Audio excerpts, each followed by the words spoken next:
Ladies and gentlemen, welcome back to the channel, and welcome to this week's episode of Dear Nero, the weekly Q&A here on the channel where subscribers send in questions, and I answer them. This week, I answer them with the help of my brother. Justin, say hello. How are you doing? Hey, hi, how's it going? So, I did a poll for this week's Dear Nero, and about 75% said they wanted to have you back on. 25%, however, said they did not want you back on. How does it make you feel? That's the first question. Ouch. That hurts? To the 25%, that's painful, yeah. Man, 75% is pretty good. That's a good approval rating right there. I mean, for all 6 people who watch it, yeah, I mean, but still. Yeah. Well, they like it. You know, it's background noise while they game, while they work out, while they run, while they do stuff at school, while they do all sorts of stuff. It's background noise for people. They enjoy it. And we got lots of great questions here for this week's episodes. We're going to jump right into it with the first one, coming from Sir Tyler, who writes, Dear Nero, considering the old adage, what can go wrong will go wrong, were older Call of Duty games finished and overall better because they were simpler to do, or are today's Call of Duty games bad due to lazy/incompetent developers? It's like they tried to implement too many features, which leads to issues. I'd say yeah. I'm just going to jump right into this. I'd say back in the day, COD games were not as amazing as we say they are now. I was actually rewatching the retrospective that Justin and I did on the channel, and we were talking about like issues and problems that like older Call of Duty games had, and we tend to forget about those. It's called rose-tinted glasses. And the difference is, in my opinion, we're talking like about a game that came out in 2011 versus a game that came out in like 2022. You know, there's a big gap there. Like back then, sure, there were quirks and there were issues and stuff with games like Modern Warfare 2. That was in 2009. And sure, it's fine that the game had issues and we're still nostalgic for the game and whatnot, but we're talking about a game that came out like 14 years ago, 13, 14 years ago. You know, as compared to a modern day game that has like 5 times the budget, 5 times the developers, 5 times the everything. So there's really no excuse for it. The standards have risen. Yeah, as they should over time. You go back, I mean, look at anything, right? Look at television shows. Go look at like the animation and like the joke quality of like, I don't know, season 1 of like South Park versus the stuff that you have nowadays or any other thing, right? Like things evolve over time and become better. And that's part of the competitive market that we have for entertainment these days. And you can't just keep pushing out a subpar product and expect it to do well. And Call of Duty still does well because it's Call of Duty, but it's not doing as well as it should, and it's not doing as well as it did back in the day either. And does it come down to too many features? I think it comes down to them just not knowing what they want the game to even be at this point. I'm probably going to do a video here in the future about cut content and like stuff that they did in previous CODs and just completely forgot about. For example, the headquarters or the customizable streaks that we had in Advanced Warfare or the special unlock system that we had in Black Ops 4 after that game's life cycle was over. Like there's so many like great features and ideas that CODs had over the years that they just don't bring into the next game. They just shoehorn in something like Arms Race into Vanguard, which that's new, by the way, if you hear about that, Justin. It's like combined arms from Black Ops Cold War, but different, I suppose. I remember what that is. I remember what combined arms is. It was that game mode that had the tanks and the vehicles and stuff like that. Oh, gotcha. Basically, you played it for long shots. Yeah. Yeah. Yeah, so they added that with Season 2 Reloaded. And, they added a pause feature to zombies. That's a big update, man. We're like 4 months into the game's life cycle. More than 4 months into the game's life cycle. And we got ourselves a pause feature. But did you hear about the kicker? Yeah, but the pause feature sucks because it only lasts for what, like 2 hours or something? Yeah, it's a 2-hour pause feature. Totally.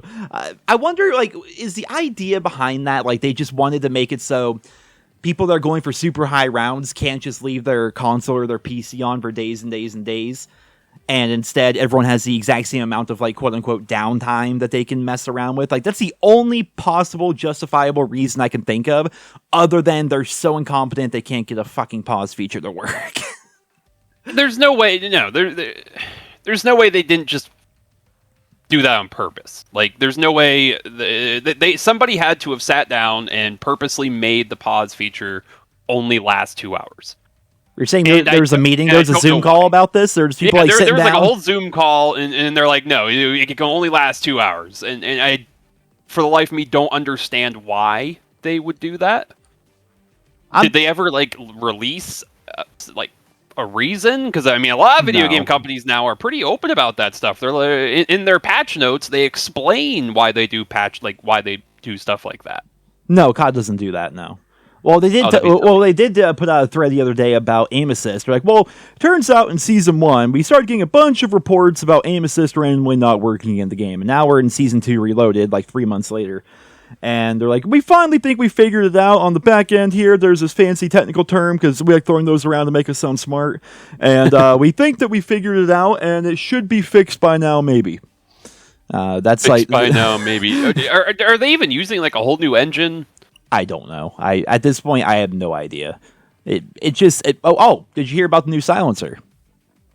No. So season 2 Reload, they added a new submachine gun, and let me tell you, when they say silent, they mean silence. If you put a silencer on that gun, it makes no noise at all. There's no audio for the gun when you shoot the silencer on the new gun.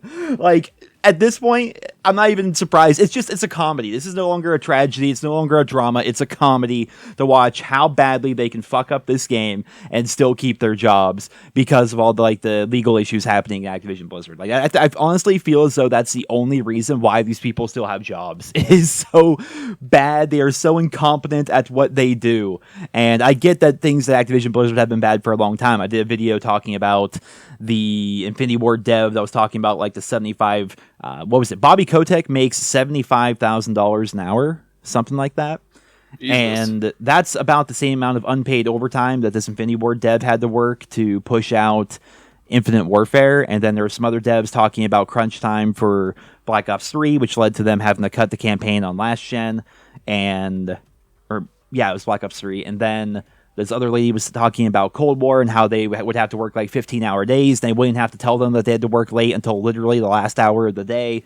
And so she had to either get work from home, or she would like literally be sitting there working while like they had like friends and family over because she had to work it, even though they had plans. And like the studios, they are under a lot of scrutiny, and there's a lot of issues there and lots of problems involving the higher ups and the management and all of that. I get that, but dude, there's no excuse for how bad this thing's been, man. Like, do you remember the inspect animation for the katana? Did I show you that?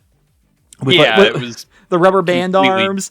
The inspect animations I don't even think the inspect animations are still fully in the game. The silencer is actually silent. There's just no audio for the silencer on the new SMG. Stat tracking is still not a thing. The combat record doesn't even work properly. There's just, the list goes on and on and on. We're still on the first question, mind you. This could be a long episode. But at this point, there's no excuse for it. There just isn't. You keep screwing up. Eventually, you gotta like pick yourself up by your bootstraps and like actually do something. Boomer Joe comes out again. Oh, Boomer Joe comes out in every single video. Courtney said she wants to do an April Fool's video where she just becomes me. She's like, hi guys, welcome back to the channel. This is Nero. Welcome back to Vanguard is garbage. Call of Duty Van Garbage. The game sucks. Old games were good. Back in the day, COD was so much more fun. Let me tell you, I'm going to tell you like 2 or 3 of the same stories I've told you before, and I'm going to throw in 2 or 3 jokes, maybe say number A, number B, ha ha ha ha ha, and stay tuned for tomorrow's video, which will be the exact same thing. Which is funny because you've told this story before too. I doubt it was on a video. It's probably during a stream or something. Probably, yeah. I've heard this story already. I just thought it was funny. She's like, I can boil down like every one of your videos into like a couple of sentences. I'm like, that might be a funny video. We should maybe do that. Just make it NerosCinema videos in a nutshell and have her do that. That'd be hilarious. But It'd be funnier if I did it. But yeah, I think we sound remotely similar. I don't know. People, you might be able to pass for me if you got like a bit more testosterone in your voice and lost a little bit of the estrogen. But the next question here is going to be coming in from 02, who writes, Dear Nero, what is your favorite COD Zombies map? Justin, go. Yours is Shinonuma. What? How do you know that? Did I tell that story too? Do I just repeat the same stuff over and over? Many times about how much you love Shinonuma. Yeah. All right. What's my second favorite map if we're going like not traditional maps? Oh, God, not traditional maps. It's the one... I don't remember the name of it. He's using all his brain power right now. What game? Describe it. It wasn't from World at War. Was it? I'm not giving you any hints. Come on. The only not traditional zombies map ever that wasn't like Exo Zombies. Oh, the one with the bus that I can't remember the name. There you go. Transit. Transit was fantastic. Yeah, Transit. But I'm really bad with names of maps and stuff. Yeah, if you try having it as your job for 15 years, and you'll get good at it. Yeah, Transit's so good. I always thought Transit was amazing. But in terms of like actual normal zombies maps, Shinonuma's so much fun. And if it had Pack-a-Punch, it'd be even more fun. But World at War Shinonuma forced you to move. It was the first zombies map that really forced you to move. Holding out in each different hut was always fun. Holding out in like certain areas. Going for the box, yeah. We just followed the box around. And nowadays people are much better. Again, things evolve over time, Sledgehammer. And people got better and they realized that you can just basically do infinite rounds with the flamethrower and the flogger and stuff like that. Just literally just running trains right in front of the flogger. And it's like the easiest map to get to like round 1000 on. At least with World at War, because the way World at War was coded. But to me, it's still one of my favorite maps, or is my favorite map of all time because of how fun it was. Mob of the Dead, I would say, is also up there. Really big fan of Mob of the Dead, Alcatraz, and all of that. But you, Justin, what is your favorite zombies map? And don't you dare say Derice. It was Derice. Why was it Derice? It's a shitty map, bottom tier map. It was the first map that had a ton of Easter eggs. Which for me at the time was really cool because I was young. I don't remember how old I was. God, maybe like 12 years old or something like that. And I would sit there and I'd go into random lobbies. I'd lobby hop until I found 3 other people with mics. And I'd be like, all right, guys, we're going to do some cool shit. It's like the Left 4 Dead days back in the day. Like, y'all got mics? You ain't got the mic. Y'all got mics? I ain't starting the game until y'all turn your mics on. I would literally leave if there wasn't 3 people with mics. And then if there were people with mics, I'd be like, all right, guys, come over here. If you shoot this thing with a Pack-a-Punch weapon, PTRS, these things fly around. I'm pretty sure if you shot use a sniper, you had to shoot out one of the windows, one of the buildable, repairable windows, and you had to hit something with a sniper. I can't remember. I didn't really do much of the Easter eggs. Because it's a bad map. Objectively, Derice is a bad map. So first off, wrong. Second off, I think you were right about that one, but I can't remember it. The one I'm thinking of is it's outside of the map, like right next to the starting area. And if you shoot it, all of the I used to tell people that it put more perks into the world. I don't think that's true, but you would see all of the perks flying around. Well, not the perks, the drops, like the ×2, the insta kill. Okay, you'd see those flying around, and they'd fly up in the air, and then they'd fly off. I'd be like, "Yep, now the zombies are going to drop more of those." Well, there was something involving the fire, right? The furnace, like wasn't there like a monkey bomb or a teddy bear in the furnace or something? Yeah, there's a teddy bear in the furnace. Yeah. If you threw a monkey bomb in it, the monkey bomb would sit there and scream, and then the little girl would come over the thing and be like, "Why do you hurt Mr. Monkey? Mr. Monkey just wanted to play." Why do you hurt Mr.? I hope that's the actual voice line. Why do you hurt Mr. Monkey? It's something like that, yeah. Mr. Monkey just wanted to play. Oh, that was that somehow burned into my memory. Unironically, like people probably think I'm just trying to get a rise out of you, but I actually don't like Derice as a map very much. And mostly because my only memory of Derice really is, all right, boys, let's all just sit on the catwalk for an hour. Up, we got time to reload. All right. Up, real quick, let's go grab some ammo. Up, back to the catwalk.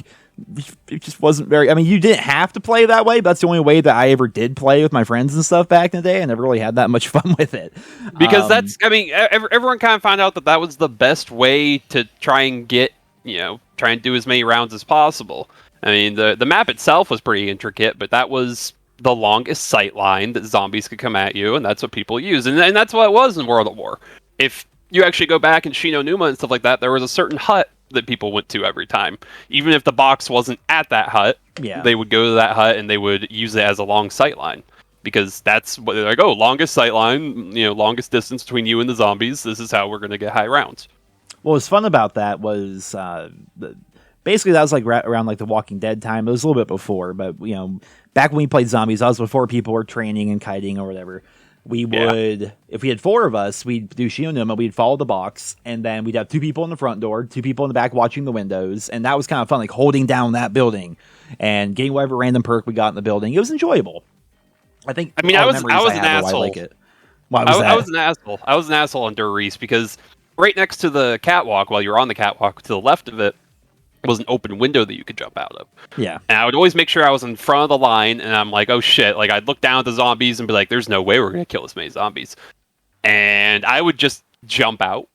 Okay. And everyone else would die because, I kind of knew at that point, like, oh yeah, there's no way we're going to survive this many zombies. We're already struggling. Calling out because you required them to have microphones, and you couldn't just say, hey. Be like, all right, guys, this isn't going to work. I'd be like escape, but the problem is that I was in front of the line, so I would jump out first, and they would all kind of be left there to die, and then I'd have to survive the round myself by training in the main area, in the starting area. Yeah, with the and then everyone would be like, "Good shit, good job," and then me as like a 12-year-old kid was like, "Yeah, I'm an amazing player," even though I actually just abandoned all of you to do this. So Doris is your favorite map, huh? Mm-hmm. Interesting, we're such COD boomers. We both pick World at War maps. All the great maps in Black Ops 3, Black Ops 2, Black Ops 1. I didn't play a lot of zombies on those games. I just didn't. That's fair. I really liked... I cannot remember... once again, I can't remember the name. The very first map on Black Ops 1. Kino? We were in the theater? Yeah, Kino der Toten. Yeah, Kino. That's what it is. Yeah, I really liked that one. That was actually a lot of fun, too. Yeah, that was a pretty cool map. I really liked it in Black Ops 3 when they redid it. But the next question is going to be coming from Kelza, who writes, Dear Nero, with cheating in Call of Duty being in the spotlight currently, how widespread do you think the problem actually is? So Justin probably doesn't have too much perspective on this, but I do. And I'll say the problem is way more widespread than you think it is. I feel as though, and I'm not one of those people that's like, every time I die, like, I think that guy's cheating. I literally never say that. But I feel as though there are way more cheaters in the community than you think there are, because there is a monetary incentive for them to cheat. With YouTube and Twitch being as popular as they are and as lucrative as they are for being like a good player and being like that streamer guy, you know, there's an incentive for these people to be the best possible players they can be. And they're probably pretty decent players to begin with, but then they get a couple little cheats in there, some hard to detect cheats in there that just up their game, like steroids almost, right? If this were like a bodybuilding competition, it's like steroids for gaming is these cheats. A little bit of wall hacks, a little bit of aimbot there, you know, little things like that. And I think it's more widespread than people assume it is, because there's probably a lot of people that just, they do that because what's the worst thing that can happen? Their channel just goes under. It's like, well, they don't have that big of a channel to begin with. And they're just doing it because they're hoping they blow up. They're hoping they do well. They're hoping that they can earn a living at this. And it just kind of goes to like what video games are nowadays, which is, while yes, we all play games for fun, ask any kid what they want to be when they're older. Everyone says YouTuber now. Everyone says live streamer now. And rightly so. It's an awesome gig if you can get into it, but it's hard to get into it. So I can see for a lot of weak-willed people, they see the availability of these cheats online, which are not hard to get. They're not hard to find. And they think, wow, that can make me a much better player. It's kind of hard to detect unless people are really, really looking into it. And people think I'm much better than I am, and I can do really good in the game, and maybe make a go at this, make some money. You know, so I feel as though the problem's actually massively widespread, and it seems like every other day we're catching another professional player, you know, using cheats and cheating in tournaments and things like that. So it's a massive problem. Justin, what do you think about Cheaters and Cod? Fuck them. I agree. Fuck them. No, no, but the Boomer Justin's gonna come out. Cheats were better back in the day. You see, you would get into a lobby and people were open about their cheating. Yeah, they're like, yeah, dude, I'm hopping around. I'm underneath the map. I got wall hacks. I got aimbot. Come to my lobby after this. I'll give you some. Mm-hmm. And it was almost like a little community. People would have fun with it. They go into private lobbies. I love Super Jump. I always wanted Super Jump. If I could get into a Super Jump lobby back in the day, I loved it because I'm that nerd, man. I want to get outside the map and explore. I remember doing the elevator glitches in World at War on Asylum and then running outside the map on Asylum because there was a house, just a piece of scenery all the way out in the distance. I'm like, I want to get in that house. And then you run over there, you realize it's just like a 2D image. You can walk right through it. But still, it was cool because I got there. And the same is true in Borderlands. How many times have you and I in like Borderlands 2 glitched out of the map, did our grenade jumps just because we wanted to go explore and see what was out there, right? Kind of fun. I love glitches. But yeah, this is, and you're gonna fall in the same category.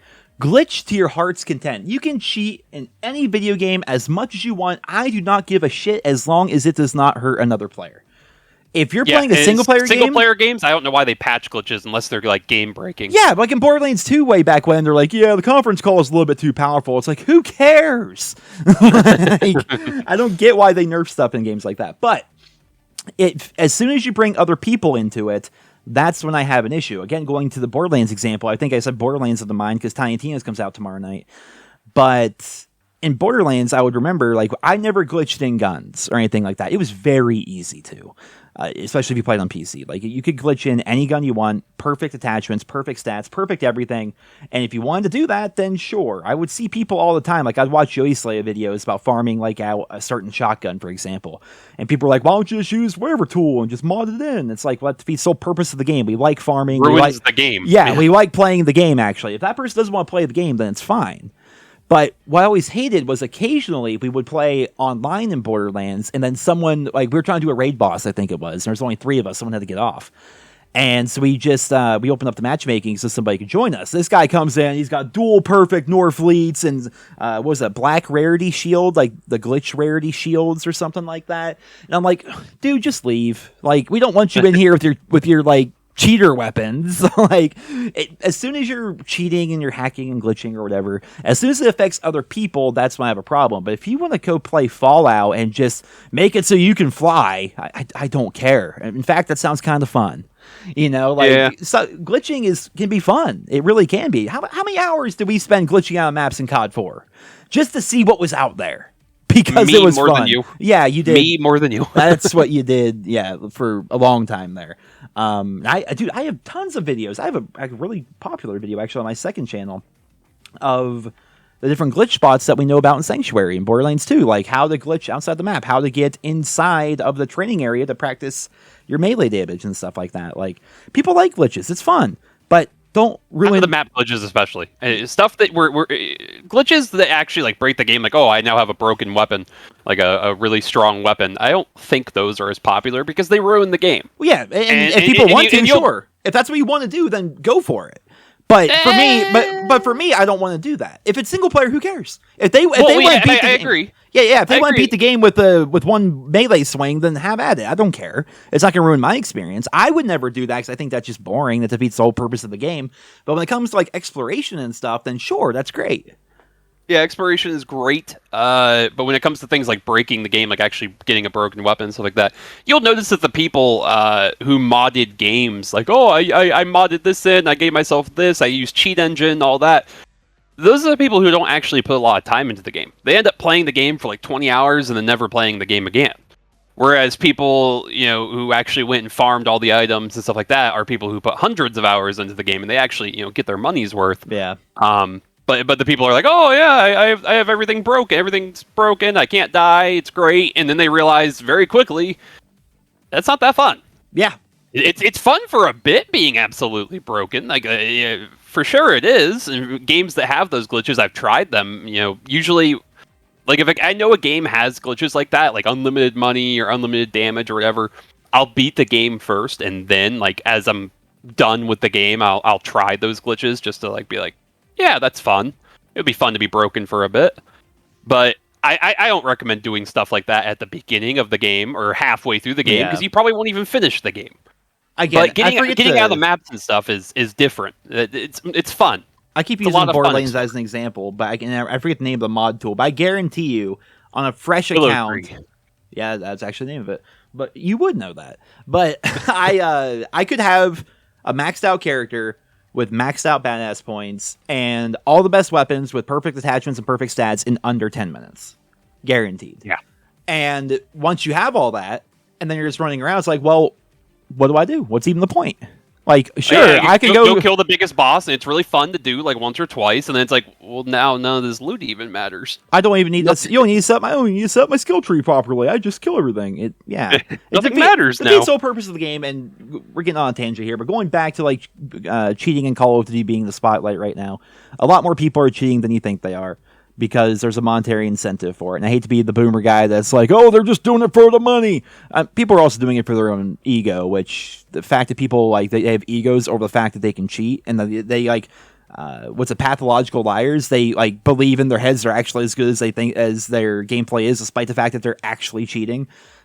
It's nuts. It's insane, but it is what it is. And that's another reason why I feel as though, like, gameplay just does not matter. There are some channels that people are known for being really good players, and it's fun to watch really good players. But really good players are honestly a dime a dozen these days. Because there's so many players. Because there's so many. Back in the day, when we saw Hutch drop 50 kills in a game of Dom on COD 4 using the M40A3, that was awesome. Everyone knew the good players back in in the day. Yeah, back in the day, he had Xcal. He was an absolute monster. Sandy Ravage, and like you knew who like these amazing players were, and you watched them because you knew how good they were.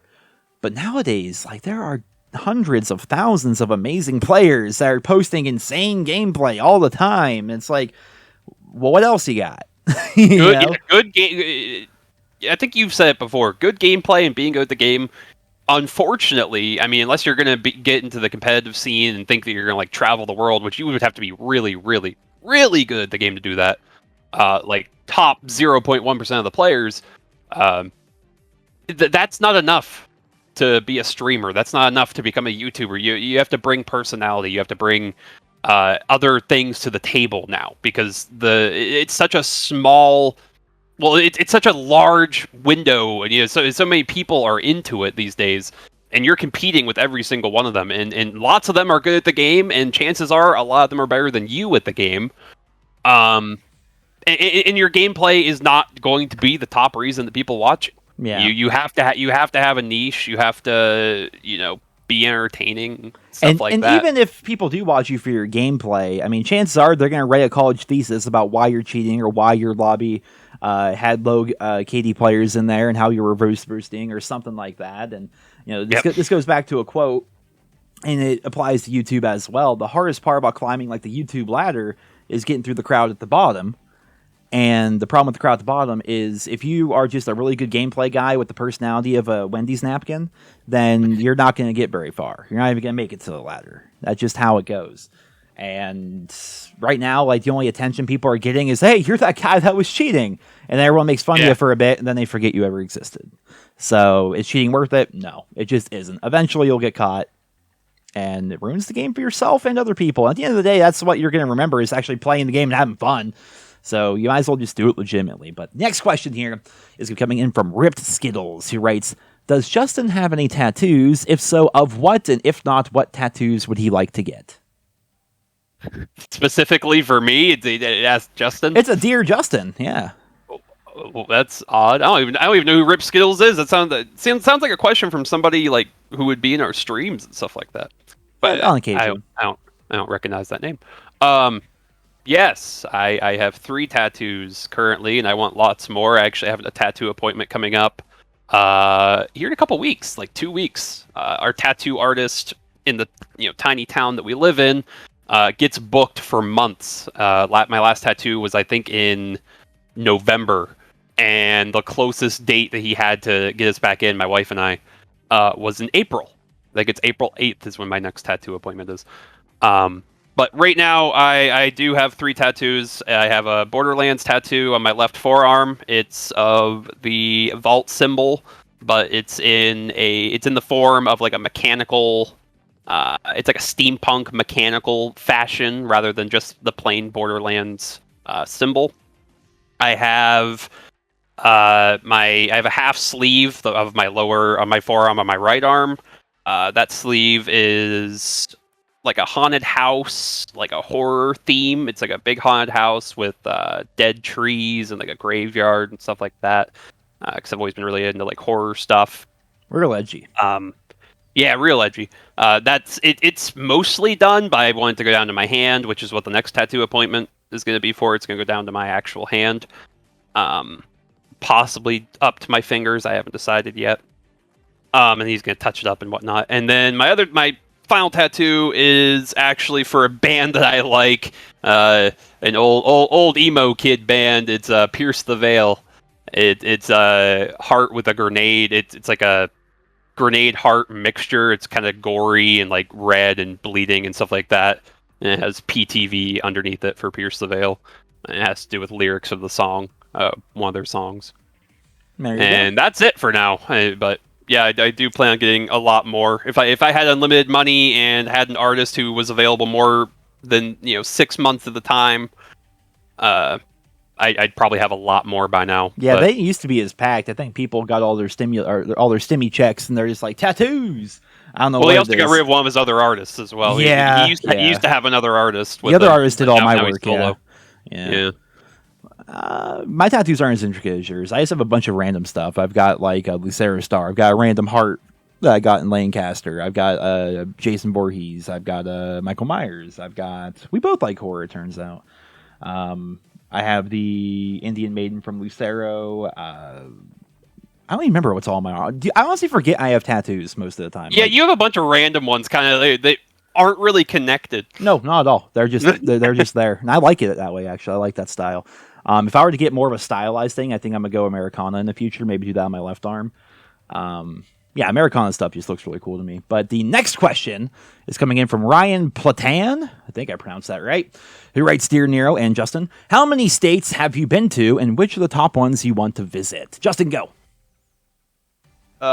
We've been to Pennsylvania.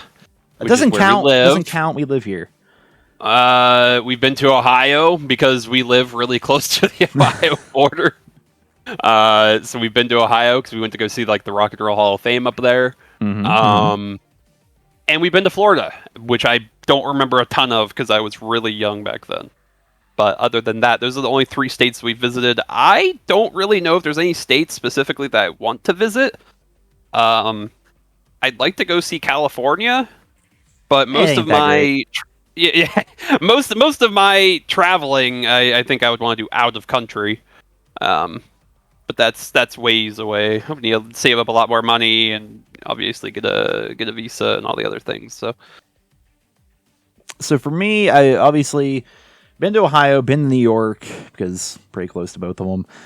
Been to Florida, been to California for a couple of days for the Borderlands 3 event. And technically, both of us were in Kentucky because I believe the Cincinnati airport is in Kentucky. Believe it or not. Yeah, we were technically in Kentucky Pretty in sure. an airport for a couple of hours. We don't do a whole lot of traveling. I guess technically I was in New York as well. But well, yeah. I mean, technically across the state line, yeah. But other than that, we haven't really done a whole lot of traveling.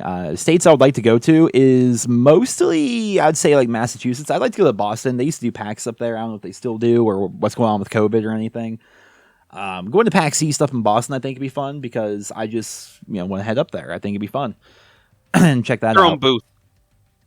Get what? I'll get my own booth at PAX. Yeah, get your own booth at PAX. And do what? For all the people who will recognize you at PAX. Nobody? I'll just get an Activision T-shirt with a big red X on it, and I'll sell that as merch. There you go. It'd be a humbling experience for nobody to come up to you. It'd be real sad. But yeah, I think Massachusetts, Boston, pretty much would be the only state I really want to go to that I haven't been to because I don't really have any interest. I guess I was in the Dallas-Fort Worth airport. Does that count as me going to Texas? I guess it kind of does, but not really. There's no real states I really want to go to other than that, though. I guess New York City and Boston are 2 places I want to go the most. And eventually I will, I'm sure. The next question is coming in from Orion, who writes, Dear Nero, Fortnite was the last big game to take the world by storm, kind of like how Minecraft did back in the day. When do you think we're going to see the next quote-unquote Fortnite level game? Do you think it could be GTA 6?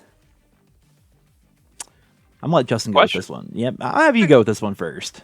That's a really good question. I'm not sure what year did Fortnite come out?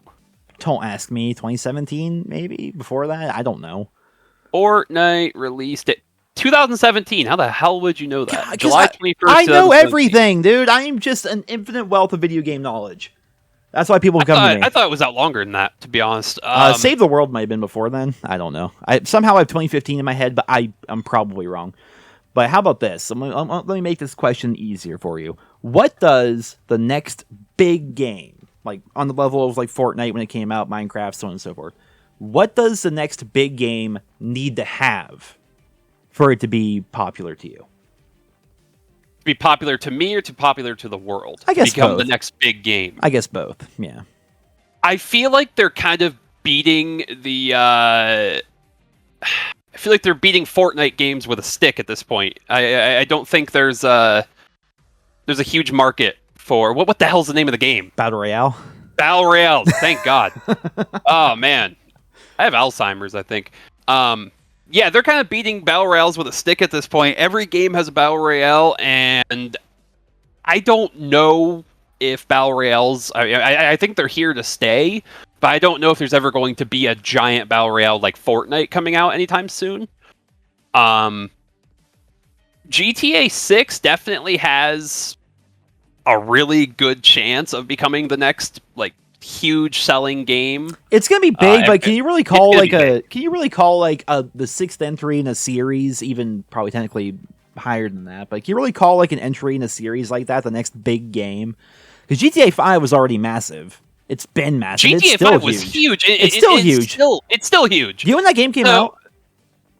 Like many. I think I was like in middle school. 2013. That game's almost a decade old.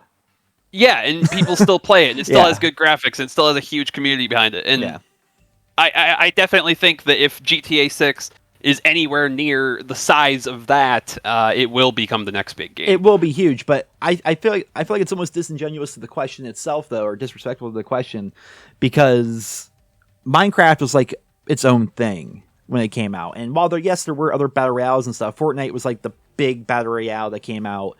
It was its own IP. It had its own building mechanic, its own unique features and stuff like that. Whereas just another entry in GTA, which is going to be the same thing, but with a little bit more thrown on top of it. I don't know if we can really consider that the next big game. I'm trying to think, like, what would the next, like, big idea be? And I feel as though... I disagree. You disagree? Okay, go ahead. I think you're focusing way too much on the name. If Rockstar were to release a new game, instead of calling it GTA 6, they called it Shooty, Steal Car and Looty, you'd be all over it. You'd be like, "Oh, this is a whole new series. This is big. You know, this isn't just GTA." Did you just come up with Shooty, Steal Car and Looty off the top of your head, or was that? Is that part?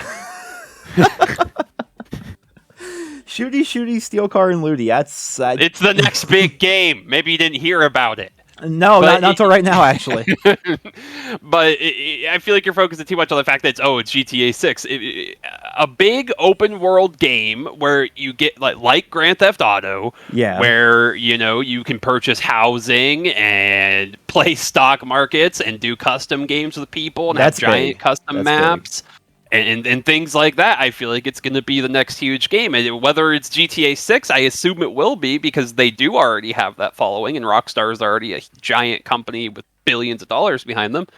I don't really see another random game coming out of nowhere and sweeping the world up. Yeah. But it could, and that's the thing about those games. Minecraft, Fortnite, and stuff, they kind of came out of nowhere from what I can remember. Among Us. Among Us. Among Us is big. I wouldn't say it's on the level of Minecraft or Fortnite, though, but Among Us is pretty damn huge, especially with kids now. It was big, especially because of YouTube and Twitch and all that, but like it's a cultural staple at this point. And good on those guys. They have their own plushies and stuff, and Walmart. They're at the point. They're at that. Dude, point. I can walk through the mall. I was gonna say it's our local mall. It's an hour away, but I can walk through the mall and there's Ninja merch, like sitting there on the shelves, which is nuts. But to me, weird. The next big game, right? Whether it's GTA, it kind of goes into a bit of what you were saying. I feel as though it needs to have. Everyone's gonna make fun of me on Twitch about this. Progression, right? Progression's a big thing for me. There needs to be character development. Battle Royale is awesome, but like what you do in Battle Royale kind of just doesn't really matter game to game.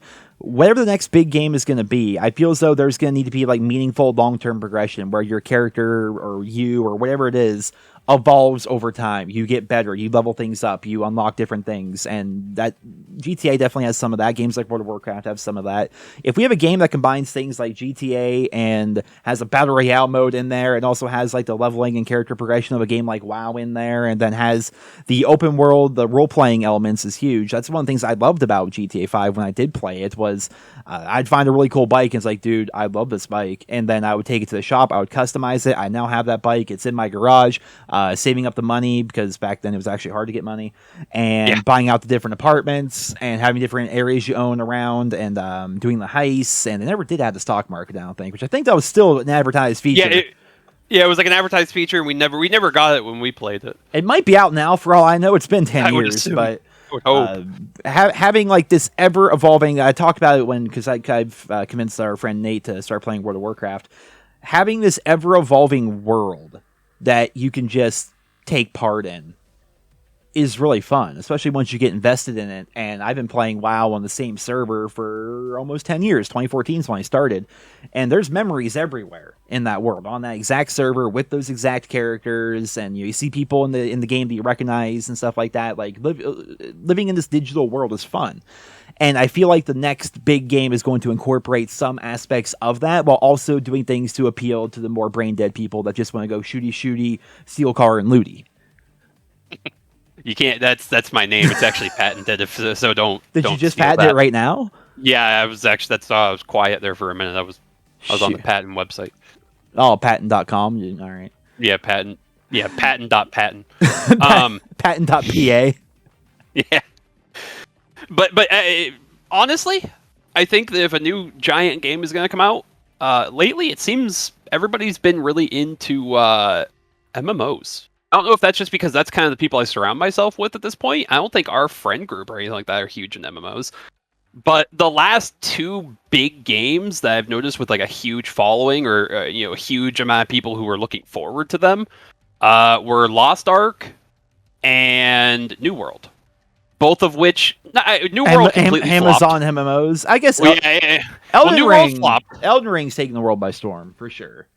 But yeah, that's a huge game. I think people just really like the challenge of the game, and I feel as though that even though it's a single player game, there might be co-op aspects to it. I haven't played it. I've never played a Souls game, but I think it is co-op. I think there's some aspects of it, yeah. But I feel like people have bonded online with all the different bosses and the overall difficulty of the game, and there's jokes about certain bosses, and it's gone on for a while now, and they're actually patching and updating the game and like keeping it fresh and relevant, and they're doing a great job of it. Unlike Sledgehammer, going back to that full circle. And people enjoy that kind of aspect because there's lots of different kinds of games that people like. I think the big thing is like finding things that are easily accessible that even like your kids can play with you. Minecraft, a very low skill floor, but a very high skill ceiling. Minecraft, Fortnite, exactly. Yeah. If you think about that, like anyone at your local elementary school probably can play and probably likes Fortnite. Do you think they have any idea that they're playing against bots? No. They have no idea that they only play against bots online because of how bad they are. And you that's played fine. Fortnite with your girlfriend's daughter a couple times, didn't you? Yeah, but she does Party Royale, which she enjoys that. That is her whole thing in Fortnite. She has I've given her a couple of skins, like the Valentine's Day skins and stuff like that she likes. She's very girly, unicorn, pink hair kind of stuff. She likes that theme, I guess. Hey, same. And she goes into Party Royale, and she has fun just running around with the other people, doing a couple of dances, going fishing, going swimming. She finds swimming to be very fun. And just exploring and just running around. That's how she has fun. She doesn't actually even play the Battle Royale mode. Her mom does. I wish video games had that. You could look through life through the eyes of a 7-year-old. Yeah. Yeah, because I used to do that type of shit in video games. It would be really fun just to exist in the online world. Yeah. Run around, swim, stuff like that. I would have loved Fortnite when I was younger. That was us when we were younger because we love The Simpsons, still do. And I remember before we got Hit and Run, which is an all-time classic, which needs to get remastered, which we could do an hour-long video talking about why the game needs to be remastered. But I remember we got Simpsons Hit and Run before that. And the biggest appeal... Did you mean Simpsons? You said Hit and Run. That's a Hit and Run again. I'm sorry. Simpsons Road Rage. Yeah, I'm sorry. Yeah, Simpsons Road Rage. We got Simpsons Road Rage right before then, which was basically like a Taxi Driver clone, but in The Simpsons. I remember seeing the commercials. And we had a mason jar and I even took a piece of paper and taped it to the jar. Simpsons Hit and Run and PlayStation, I think 2 Fund or whatever. And we would put any change we would ever get in that jar. We would get $5 a week each for allowance, right in that damn jar. Because we wanted to play the Simpsons game and basically exist within the Simpsons world. Maybe Justin didn't have that same mindset because he's 5 years younger than me, so at the time he would have been like 5 or something, which probably didn't have the same mindset. But for me, it was about like I didn't even care to drive around and do the missions. I just drove around the map. Like, sometimes in like Grand Theft Auto, people like obey traffic laws and stuff. Yeah. I would do that because to me, it was so cool that I could be in the Simpsons world and experience that and just for a minute escape reality and go into the Simpsons world and feel like I'm there. And you go back and look at those graphics, they have not aged well at all. So bad. I used to do the same thing. In Simpsons Road Rage. I did the same thing in Simpsons Hit and Run, but the main game, randomly, that I used to do it in, don't know why I randomly have these specific memories sometimes. But I was really young, and I really enjoyed South Park Rally. And I would go in with 2 controllers, and I would play split screen because I think that was like the only way that you could make it so it was just you. A one-on-one race with other people. Yeah, it was just you in the race rather than like other random characters. And I would just drive around the track and like on the map and like make up my own stories in my head, like use my imagination. Like I'm going to this person's house to pick up this person, or I'm going to pick up Kenny at school. Yeah, or something like that. Yeah, I used to sit there for hours, if I recall correctly, and just drive around on an empty track in the South Park world. Which is not fun. that I really watched South Park when I was that young, but we did play the game. Yeah, we rented it. Yeah, I was a little bit older, and I was aware of South Park. I'd seen a few episodes. I wanted to rent the game because prior to that, we played like Nicktoons Racing and stuff like that, which was also super fun. But it became our favorite game. South Park Rally. Looking through games in that lens of like a 7-year-old, it's definitely there's a charm to that for sure. But going back to it, the game has to appeal to people like that, but also your biggest, sweatiest, greasiest neckbeard that wants to dedicate 15 hours a day to the game and be a pro and sit there and play Fortnite with a sideways keyboard for some reason and like crank 90s all day. Like Fortnite's that game for all kinds of gamers. Minecraft's the same way. People can build video games within Minecraft using redstone, or you can make yourself a dirt house. You can, you can make yourself a nice dirt everything house in between, right? That's whatever the next big game is going to be. It's got to have that same appeal. And I think we can go on and on about this. We're never going to come to an actual conclusion because we're not going to sit here and just come up with the best idea ever right now. But that's what we could make millions right now. What are you talking about? Neither one of us know how to make anything. I don't even know Photoshop. I already have the name. Okay, you got the name, but we need to come up with more than that. Like I make my thumbnails in Sony Vegas. I don't even know Photoshop. How are we going to like make a video game?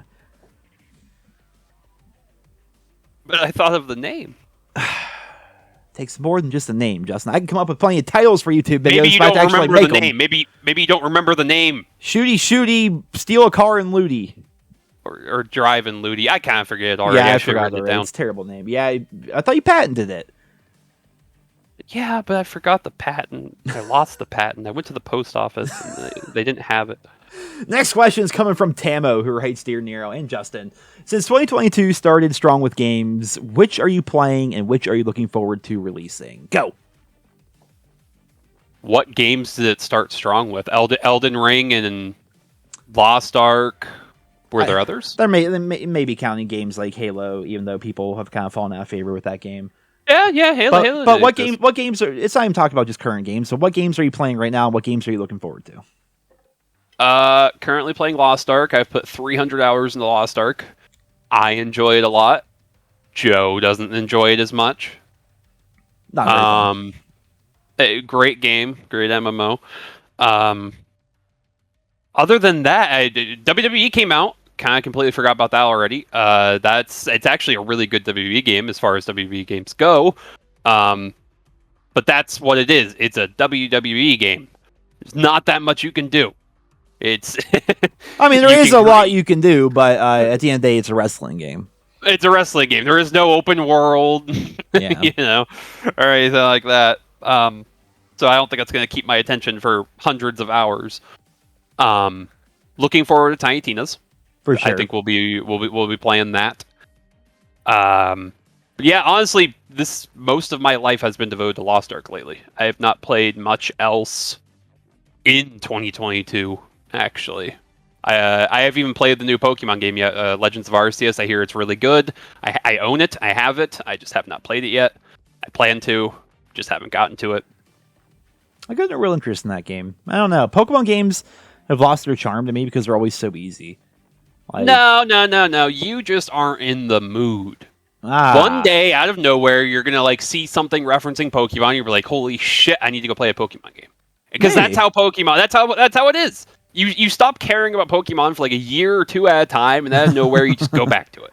Maybe I just haven't been in the mood. I suppose. I've been playing lots of Fortnite with the new season with no building. It's so much fun.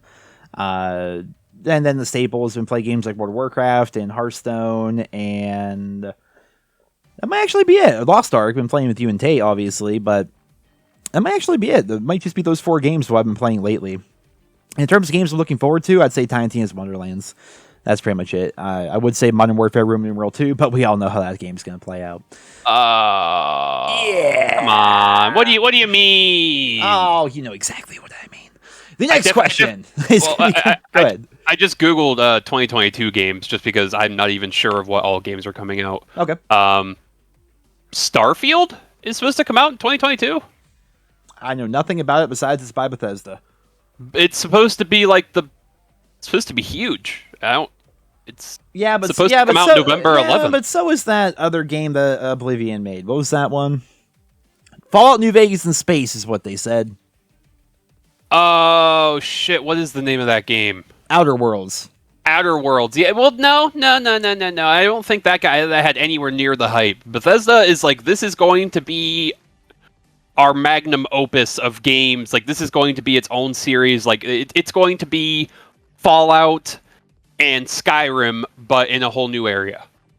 And it's going to be in space. And with that, like, if you have the set of Fallout or Elder Scrolls, where you just have a first-person character and you're running around and you have all these giant open world with open world quests and stuff like that, I don't see how they could fuck it up unless the game itself just really, really sucks or has a lot of bugs. I'm looking forward to it. I definitely will be playing it. Any others? Let's look here. Well, let's see. You got Saints Row 2022. Could not care less. Whole new Saints Row game. I definitely will be playing that. Don't know if I'll play it on release. That's the type of game that I'll wait for reviews before that happens. There's apparently a new Vampire Masquerade game. I never played the original, but I've always been interested in that game. It's like an RPG game. You play as a vampire. You run around, murder stuff. It's apparently like really choice-based, I guess. So looking forward to that. The new Stalker game, which has been delayed because it's made by a company over in the Ukraine. Oh, we heard about that the other day. Yeah, Stalker 2: Heart of Chernobyl. To my understanding, it's supposed to come up in the fourth quarter, but they don't know if it will actually happen or not because of everything happening in the Ukraine. If nothing else, people are like pre-ordering it and stuff. You mean New Russia? New Russia. Stop. People are pre-ordering it and stuff like that. That's not a funny joke. I'm sorry. People are pre-ordering it because they want to help out the company. And then the only other one that I know of is Ghostwire Tokyo, which I've just recently started seeing. What in the world is a Ghostwire Tokyo? It's also made by Bethesda. Really? But it's an upcoming action-adventure game developed by Tango Gameworks and published by Bethesda Softworks. The game is set to be released on March 25th. 2 days. How about they stop publishing Tokyo games and start cracking on Fallout 5? It has a 7 out of 10 on IGN, 72% on PC Gamer, and 76% on Metacritic. To my understanding, it looks like a single-player game that it kind of looks like Outer Worlds in the way of people are going to like it, but I don't think it has enough content or anything like that people are going to be like, oh, this is the best game in the world. This is my favorite game ever. It's probably just going to be a pretty solid single-player game made by Bethesda, if I had to guess. Well, made by that studio, then published by Bethesda. I don't think Bethesda's actually really taking much it's published by Bethesda. Bethesda's like, we'll make the money and use our name on it, but you guys actually do all the work. Yeah, it's got good graphics. It kind of looks like Dishonored. I know you've never played Dishonored, but people who have played Dishonored really like Dishonored. It looks kind of like that. So. Yeah. So that's it for 2022, you think? As far as I can see on Google. you didn't mention Modern Warfare Room numeral 2 in there. Are you excited for that? Funny enough, when you type in what is it? Let me go. Upcoming games 2022. That is not even on the list. It's not on the list of like the first 20 games. I guess technically that's because I don't think they've actually officially announced it. They said the new COD's being made by Infinity Ward. I don't think they actually officially called it that. I can't remember. It's hard to keep track. I don't pay attention because Modern Warfare. But the next question... go ahead. Sorry. I was going to say, there's actually like an entire website here. It's on GameSpot. And it's telling you like every single game that's supposed to release and each month of like what it's going to release. Like, oh, March, this comes out, this comes out, this comes out, this comes out. Mm-hmm. Apparently in June, Mario Strikers Battle League is coming out. New Cuphead. A new Cuphead DLC is coming out in June. I never played the first, but I want to. Is there a Kirby game or something? Earthbound was talking about. I think that's coming. Yeah, there's a new Kirby. That's also on the list, but I don't really care too much about Kirby. It's Kirby and the Forgotten Land, which a lot of people are excited about. If you're into Kirby and Nintendo games and stuff, this is supposed to be like a definitive Kirby game, like really, really good, not just. I feel like a lot of Mario and Kirby games just kind of get thrown in. Yeah. I personally cannot keep track of them because I don't play them that often. Oh, you haven't played like Mario Superstars Tennis? I think that's there's so many Mario games and things like that, and there's so many Kirby games just like that. Yeah, but apparently this is like a definitive Kirby game. Main entry. It's going to be it's gonna be a main entry of the Kirby lore. They're really pushing it. So I wouldn't know. I never played really any of those like Nintendo IPs growing up. I have no idea what it is. Yeah, I haven't either. Are you ready, or are we gonna keep going? Yeah. I'm sorry. No, you're good. You talk as long as you like. I thought there was a lapse. I thought we jumped to the next question. Then there wasn't a lapse, and it's like, all right, you keep going. But I don't want to interrupt you. All right, I'll be quiet. When you're on a roll, you gotta keep on going, man. I like it. It's good radio. But next question here is coming in from Doc Rigor Mortis. He writes, "Dear Nero and Justin, what kind of clothes do you?" Yeah, he's here all the time. He's a great guy. He's on streams. He's a YouTube member. He's a great guy. But what kind of clothes do you like to wear, and what is your favorite outfit you had at one point? What's your style, Justin? That's such a bad question for us. We're not stylish people. I'm handsome. We don't buy specific clothing or anything like that. I do. Do you? Oh, yeah. American Eagle? Or Old Navy, yeah. Or Old Navy. So my style, it's actually funny. Lexi calls flannel Joe color. Flannel. It's the Joe shirt. Yeah. Or plaid, I guess you might want to call it. But yeah, like that's Joe's favorite color, is what it is. I wear plaid a lot, all sorts of colors. Doesn't matter if it's gray or red or black or blue or yellow or tan or anything. Like all sorts of plaid. Typically just jeans, then like black shoes, like black like Nike. Like not like the flamboyant Nike shoes, but like the casual like skate shoes almost. Something like that. Something just that does not stick out. It's not like a wild. I blend in, and I mostly wear earth tones. Like I don't stick out too much. But when it comes to like buying specific things, I've always been pretty tall and skinny. I'm about 6'3". I've started to gain weight more in my old years now because I'm hitting 30, which means I don't got much time left. But now that now I'm getting old and the metabolism's starting to slow down a little bit, I'm starting to gain a little bit of weight. But still, I order all my clothes online now because being tall, and I'm sure some people watching this video can relate, being tall, it was always a pain in the ass because it was hard to find shirts that would fit you like width-wise, but also length. Like I could find a shirt that like a medium. Medium always fit me perfectly in terms of how tight it was, but medium was always way too short on me. Like, it'd be tight on me or, the right size for me, but it would never go down far enough. It was always just a pain because I was tall. And you'd be wearing a crop top. Not that bad, but, it just didn't fit as well as I'd want. But American Eagle and Old Navy both have a size called medium tall for their shirts, which means it's just a medium t-shirt in terms of, like, how baggy it is on you. But also, it's longer. And it's great. It actually fits. It's amazing. So, that's my style, I suppose, is... different kinds of like t-shirts and stuff like that from American Eagle and or Old Navy, and then lots of just like plaids and stuff like that. When I cared about style, this was before I had a girlfriend and then wife of 10 years. You've been dating her since you were like 12. So you're talking like, so back when I was in elementary school, let me tell you what my style was. We started dating. I got my 15. light up sneakers on. I got my Jimmy Neutron t-shirt. Stop it. No, I was like, we were 15 when we started dating. I still kind of cared about myself. We were in the early stage. We were in the early stages of the relationship. Before you gave up entirely. I feel like a lot of people kind of gave up after high school, and for the people who didn't, I applaud you. I applaud you. But I pretty much dress for comfort now. Back in high school, it was mostly I would wear jeans or shorts, like use either basketball shorts or just American Eagle jeans. And I would pretty much only buy my clothes from Hot Topic because that's who I was. I would wear band shirts, and I was that kid. And now I basically just wear hoodies and shorts pretty much 24/7. Or jeans, hoodies and jeans. What about the shoes? You gotta tell them about your shoes. What shoes do? I still wear Converse. which I wore okay, in you do. school too. Courtney likes those too, but what about your work shoes? Boots? Like work boots? I'm You sorry. You don't have boots. They're not really boots. They're like half. I don't even know what you would call those. What brand are they? Oh hell, if I know. Skechers. I did have a pair of Skechers. Yeah, Yes. I haven't worn those in like a year though. Well, I just remember Man, you're off. I just remember seeing them one time. I'm like, my man's rocking Skechers. Well, yeah, they're comfortable. Dressing for comfort. Yeah. Mm-hmm. That's kind of what I've done at this point. Is I just kind of dress for comfort. The Converse. The only reason I even have the Converse was because my wife and I, when we got married, we wore Converse in our wedding. Because she didn't want to wear like fancy shoes or anything like that, and I also hate fancy shoes. They're uncomfortable as all hell. I like them. So we just wore Converse. I like dressing up. It's fun. I don't. You're tall and mostly skinny. You dressing up makes sense. I'm short and stout. Me dressing up doesn't matter. I was gonna say you got more of a teacup build. And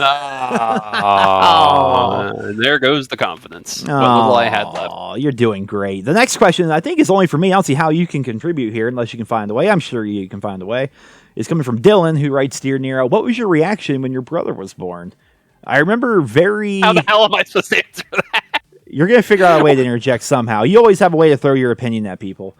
But I remember I was at daycare. I got picked up on my dad. This is like the only memory I have of this. I don't remember my parents talk. I think maybe I have like a faint memory, or maybe I just made up in my head of my sitting in my living room and my mom saying I'm going to have a younger brother. I don't quite remember though. But I do remember my dad picking me up from daycare saying, "Your brother's being born." I'm like, "Ah, sick." And you were 5 years old. So. Yeah, I would have been 5. So went to the hospital. I remember that. But I don't remember you because you just... Justin's so bad at life that from his very first breath, he's been trying to die. His very first breath, he breathed in too quick. I think he breathed in some of the afterbirth or however that works. And then he got asthma. He had to get rushed into like the special rooms or whatever. And he was on a ventilator from like the day he was born. And had asthma and all sorts. You were living in a bubble, for crying out loud. You gave up before you even got started, pretty much. Nothing's really changed. And I recall being excited because it was a school night or daycare night for me. I was 5 years old. My parents usually had work and stuff, but because of the complications with you, they both wanted to stay at the hospital, and Dad had to do work the next day. So I got to stay at my cousin's house, and I thought that was the coolest thing. And then I got to stay at Grandma's house, which I thought that was the coolest thing. You're 5 years old. It didn't hit you. Oh shit, my brother's dying. Well, it was just I can stay at my cousin's house. I'm sure they did not make me aware of the fact that there were complications or anything like that. Like, yeah, sure. Not that I recall anyway. I'm sure they were like, "Yeah, you're fine. Why are you going to freak out a 5-year-old?" I'd be like, "Yeah, your brother might be dying." Oh yeah, your brother's dying, by the way. All I remember is, you had asthma real bad when you were first born, and you had to be in a bubble for a bit. And eventually you came home. Oh, God, you really were bad at life. You had to use a nebulizer for a while because of how bad your asthma was. And that was actually kind of adorable. Justin was adorable when he was younger. I don't know what happened to him when he got older, but he was adorable. And from the time he could walk, he was always just right there. He was my buddy. He wanted to be me so bad. He followed me everywhere, wanted to do everything I did, and it was a hoot. But I don't remember too much about when he was young because I was also super young. So most of my memories of Justin are about when you were like 3, I want to say, because when you're 3, you're like up and moving and kind of talking and doing stuff. And you're more of like an actual human instead of like just this blob that kind of cries a bunch. And... yeah, I think that's about all. That's about most of what I remember when Justin was born. Now, from what I remember when I was born, I remember... no, I don't remember anything. I can't answer that question. I thought you were going to say something like the doctor tried ambushing you. Yeah. To give you asthma. You just popped you right in the chest as soon as you came out. Yeah, as soon as they came out, they had like a water bottle. And they're just spraying me like, no! Get back in. I mean, to be fair, you had to get cleaned off somehow. I remember that was one of the vivid memories of my childhood. I remember I was over at our neighbor Aaron's house, and remember Brian and Aaron? And they had some show, some Lifetime show on the TV. We're like passing through the living room. The baby got born in the show, and the baby was all covered in blood. I'm like, why is the baby all covered in blood? That's a baby. They're like, that's what babies look like when they first come out. I'm like, I knew that. Yeah, I knew that. Yeah. I mean, yeah. Of course they do. On Nickelodeon, when a baby's born, they come out perfectly clean, smelling like roses, and it's all fine and dandy. But yeah, I learned a lot that day. The next question is coming in from the lovely Miss Courtney, who writes, "Dear Nero, what is your most embarrassing video you've made for YouTube? Anything involving my face," which I've gotten rid of all of them except for that one, Dear Nero. I hate my face. I don't like being on camera. I'm super uncomfortable. Don't like it. So I now that I think about it, it'd probably be when I did an ad deal for, oh my god, Universal Yums. We used to do those all the time up at the house. Oh, I still miss those. You should get those again. Well, you can front the sub. I was subscribed to them for like 3 or 4 years, paying out of my pocket. You guys can pay for it, but I can't. But I did like a Universal Yums unboxing and taste test video, and looking back on that, I'm like, oh, why am I just sitting there on camera? And I hate it. I hate it. It makes me feel weird thinking about it. I don't like being on camera. And yeah, so I'd say it's the most embarrassing video for me. Wait, time out. So when you made this post, you get all these questions from Twitter. Yeah. You made this post saying that you were doing Dear Nero with your brother. Mm-hmm. And your girlfriend made a comment asking a question to just you specifically. Yeah. And you answered it. Yeah. I'm mad at both of you. You don't even know what my girlfriend looks like anymore. You thought she still had a pixie cut the other day. Her hair's down past her shoulders. To be fair, when I do see her, it's not like I sit there and stare at her. Well, why not? She's beautiful. Okay. Okay, I'll take your word for it. All right, Justin, what's the most embarrassing video I ever made?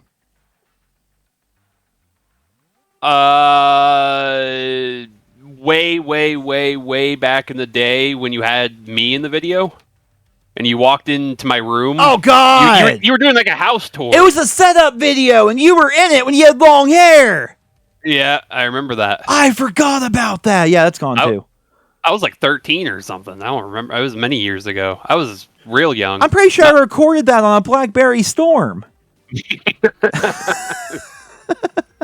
Where's that at? You had to keep it somewhere, right? I think it's gone. I don't. Usually I would just ever gone. Well, usually I would just private videos, but I think that one's gone. I used to have another video of the old cat Bill and Stormy like wrestling in the living room, which was adorable because Stormy was a kitten and Bill was like a 20-pound like Mancoon. That would you posted that on your official YouTube page? That I had on list. I posted it somewhere, but I don't know where it is. But Bill was this like 20-pound cat. It was our stepdad's cat, and then Stormy was a new kitten that we had, and Stormy always wanted to wrestle Bill, and Bill was so nice because he would let Stormy win, despite the fact that he's a 20-pound, like, full-grown cat, and Stormy's like this cute little kitten. It was an adorable video. I miss Bill. Bill was a great kitty. Big dumb Bill. Big dumb Bill. We don't meet the Bill. All right, last question, Justin. Feel like you run a marathon, haven't you? Just chatting, really. It's kind of fun, isn't it? Dear Nero's a good time, and people enjoy it. They're sad really that it's what about we do them. on our stream. Yeah, pretty much. It's why more people should watch the streams. But the question's coming in from Ram King, who writes, "What are you hoping to come with the next Fallout game?" Oh, no. What? It's not a Dear Nero unless we sit here and talk about Fallout for half of it. We got to talk. First half, we talk about how good COD used to be. Second half, we talk about Fallout and Borderlands. It needs to be a mix of New Vegas and Fallout 4. Fallout 4 got such a bad rep because they're like, it's not as good as New Vegas because there's not as much choice making and blah, blah, blah. True, though. Valid point. I mean, there's a valid point, but there's also the game had like mixed reviews at a point because of that. Okay, and I'm like, act like it's not great. Act like it's not a good you guys game. act like it's still not a giant open world game with choice making and like a building system and like better than any other company has done in years. But because it had the Fallout name, they they were comparing it to the previous Fallout. So it needs to be a mix. I did like the world of Fallout 4 was better, obviously, because it looked better. All the voice acting was much better. It didn't just sound like the same robot NPC over and over again. If you play New Vegas and you go back to it, half the NPCs have the same voice actor. At least they have voice acting, though. That's one thing about going back to like Borderlands 1. There's like 5 voice actors in the game, and all the other like side quests you just have to read. Like it's like oh, I forgot how annoying this was. Yeah, you didn't really think of it. Because in other games, you pick up the quest, and the voice actor just reads you the quest dialogue while you keep running and playing. Like you have to stop at what you're doing and read the thing, and it's like, wait, what character is that again? And yeah. So I mean, Fallout 4 definitely had certain things. I like the building in Fallout 4. If they could polish up the building a little bit, that would actually be amazing. Like maybe don't do as much of it though, because the building can be amazing. I would say have less places for you to build, which I know sounds like a bad idea, but somebody made a good point. I saw in one of the reviews. I watch Fallout videos a lot. That them making it so all those locations can be buildable takes away from actual lore locations they could have put in the game. And that makes sense. I don't feel like there was that many though compared to how giant. Oh, there's a lot. No, Google. I know there was a lot, but give her a Google. I know there was a lot, but compared to how many actual, like how big the game was, there was still a lot of lore locations. Yeah, I mean it's true, but just they could have had more like actual lore as compared to, kind of making up your own. And to be fair, as someone who went through like with the Minutemen and stuff, and I was doing a playthrough where I'm like building up all these settlements and stuff, it gets to be a bit of a pain in the ass managing that many settlements. Well, I think their goal was that they knew that everybody would eventually have a certain settlement that they wanted to call their home. And then all the other ones sat empty, though. Well, yeah, pretty much. But how do you do that other than maybe like giving you a completely blank starting template? Yeah, a lot of people like Sanctuary because it was the starting area. It was their starting place. That's great. A lot of people I know built their homes at the drive-in theater. There was an empty drive-in theater. The Starlight Drive-In was amazing. Yeah, Starlight Drive-In. Yeah. There's one that was like an old motel. There's lots of different locations, and certain people, liked those locations because that's what the aesthetic that they wanted for their area. But I guess an easier way to probably do that would be to have a blank template and then maybe build it up. Kind of like from like a template. They can give you a few starting templates and say, hey, you can have your thing look like this, or this. This is how it's going to start out, and then you can build from there. I think there are some mods that do that, but I like the idea of like, there's so many areas in Fallout 4. We'll use that as the example. If you want your main place to be Sanctuary, but you want the Starlight Drive-In you want it to be kind of alive, you can kind of be like, okay, NPCs, we're going to like delegate this to the NPCs and like let them do what they want here. And then have the game like on the back end or whatever, like know what they want to do in terms of like building up that settlement with the AI. And letting the computer like slowly over time add these set buildings and predetermined locations and stuff and have it build up. And have it just make the world feel more open. Because that's the whole point of like what I want to do with my Minutemen playthrough. Was have all these settlements, have them packed with settlers and plants and crops and traders constantly. Like, all my traders, we're like the Minutemen, but we had like the Minute Women because all the traders I had, like the traveling traders I had, were all women. They were all had Minutemen uniforms, and they all had the laser muskets, because I didn't use laser muskets in that playthrough anyway. So anytime I found one, I would give it to the traveling people, which was nice because the more people you have like traveling between your settlements, you could, I'm just walking along, all of a sudden, I'm getting ambushed by a synth or something like that, and there just happens to be a traveling trader just walking by, and they come up with their laser musket and help me out, and it's kind of like makes the world feel more alive, having a settlement here, knowing there's NPCs there and traders and stuff like that. Very role play of you to have the Minute Women, and they all had laser muskets. Dude, I get in the Fallout, and you could like a lot of people do, and you can. I wanted goes a long way. I wanted to rebuild the Commonwealth and have it be like how I would want it if I were there. Like my first ever character, I just named him Joe. I made him like what I would be in that world. And for me, it's like, well, we need to like rebuild society. That's all I wanted to do. Like I wanted to like. I ended up joining the Brotherhood because that seemed like the best way to go in terms of like living. But then you realized, well, I think they're fine. Fuck them Sims. But come on. Except Paladin Dance, he was cool. But I just wanted to rebuild the entire the Commonwealth and make it so there are safe places all around and friendly faces and small town America essentially. Safe places, friendly faces. So I'd like to see that. I'd like to see building return, but maybe scale it, make it a lot more intricate, but also make it so it doesn't take up as much of the world as it did before. Where would you want the setting of the next Fallout game to be? Well, before we talk about the setting, I do want to, since we're talking about the building and stuff, one thing that needs to come back, something that did not get talked about enough in Fallout 4 when people were like comparing it to New Vegas and stuff, the looting. Everything in the game was lootable. Every desk fan, every coffee mug, everything that you walked past was like, holy shit, I need ceramic. There's a coffee mug. Oh my god, I know, I love this. Everything was lootable.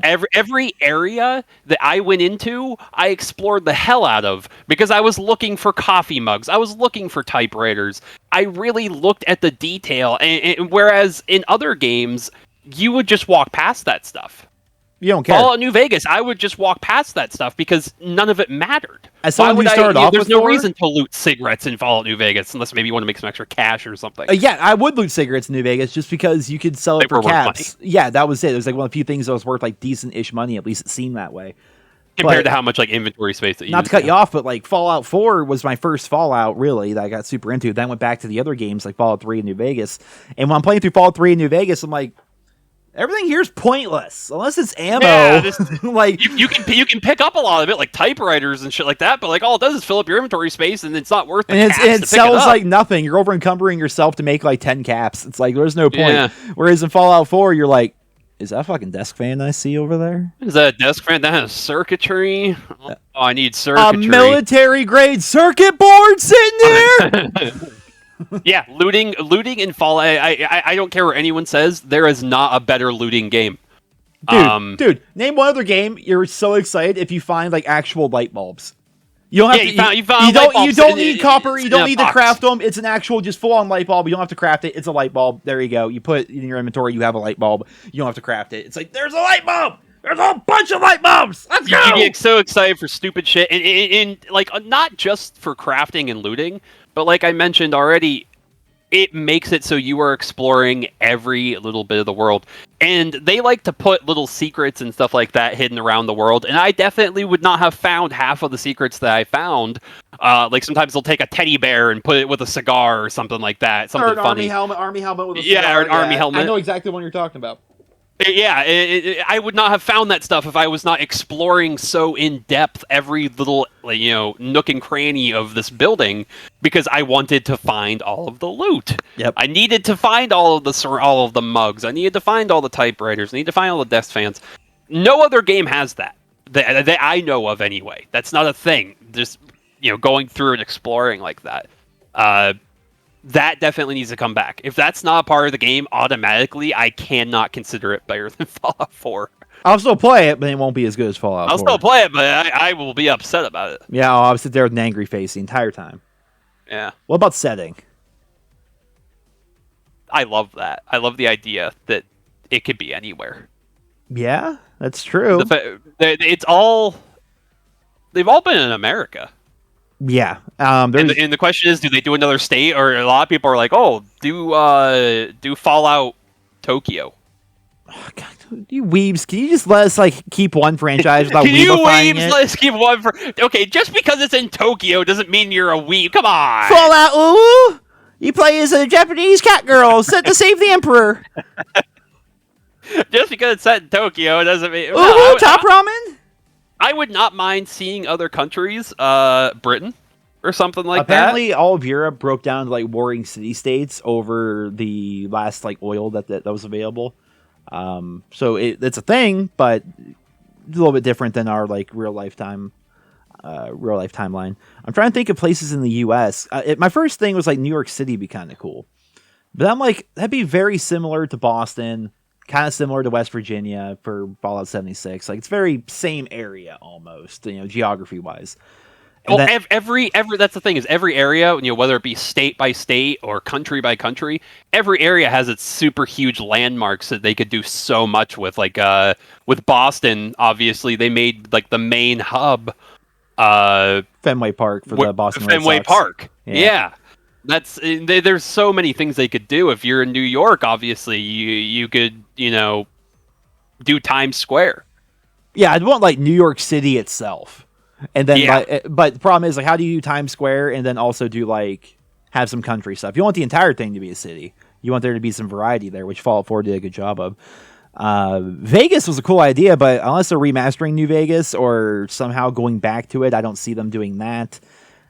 There's a mod for Fallout 4, a pretty popular one. It might be called Fallout Miami. I can't remember.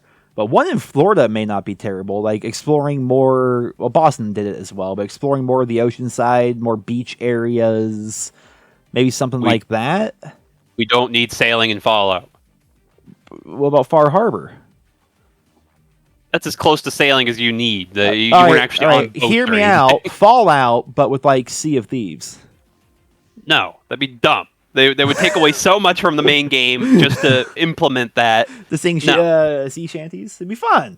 No, absolutely not. All right. Well, aside from that, let's see. You got where's Mount Rushmore? That's in one of the Dakotas, isn't it?